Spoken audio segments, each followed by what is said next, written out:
আসসালামু আলাইকুম। আপনারা সবাই জানেন আমরা বগুড়া আসছি বেড়াতে সোমায়াদের বাড়িতে।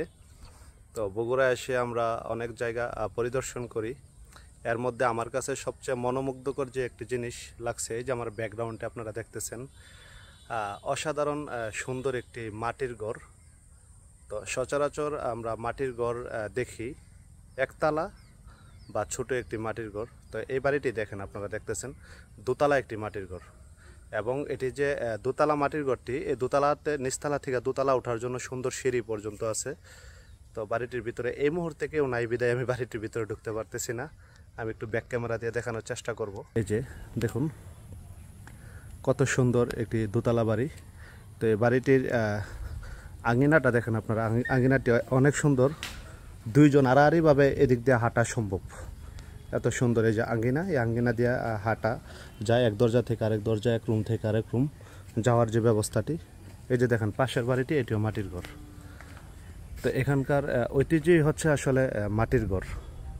এখানকার মাটির ঘরগুলো অনেক পুরাতন। এই মাটির ঘরটা আমি জিজ্ঞেস করছিলাম এটা কতদিন, আমি যেটা জানলাম এবং অবাক হলাম, মাটির ঘরটির বয়স 100 বছর প্লাস। মানে মেরামত হয়, মাঝে মধ্যে মেরামত করে, কিন্তু এটার স্থাপিত 100 বছর প্লাস। বাট এটা দেখা গেছে প্রতি বছর বা 1 বছর 2 বছর পর পরই নতুন করে আবার কাজ করা লাগে, যেহেতু মাটির ঘর। আর খুবই শক্ত, খুবই মজবুত। আপনারা যদি একটু খেয়াল করেন দেখতে পারেন, এই যে আমি দেখাচ্ছি। এই যে দেখেন, এটি হচ্ছে ওয়াল, যেটিকে আমরা আরসিসি ওয়াল আসলে বলি ঢাকা শহরে, আমরা যে ইটের গাঁথনিগুলা বলি।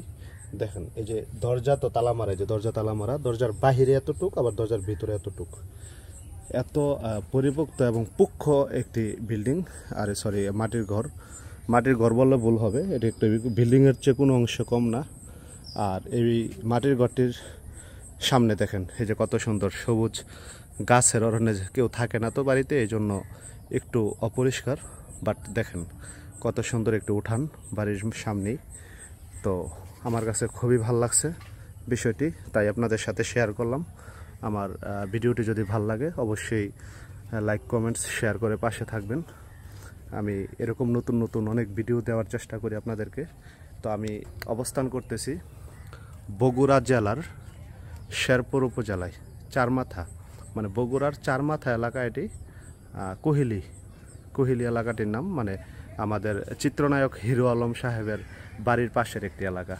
সবাই সুস্থ থাকবেন, ভালো থাকবেন। আজকে এই পর্যন্তই। আসসালামু আলাইকুম।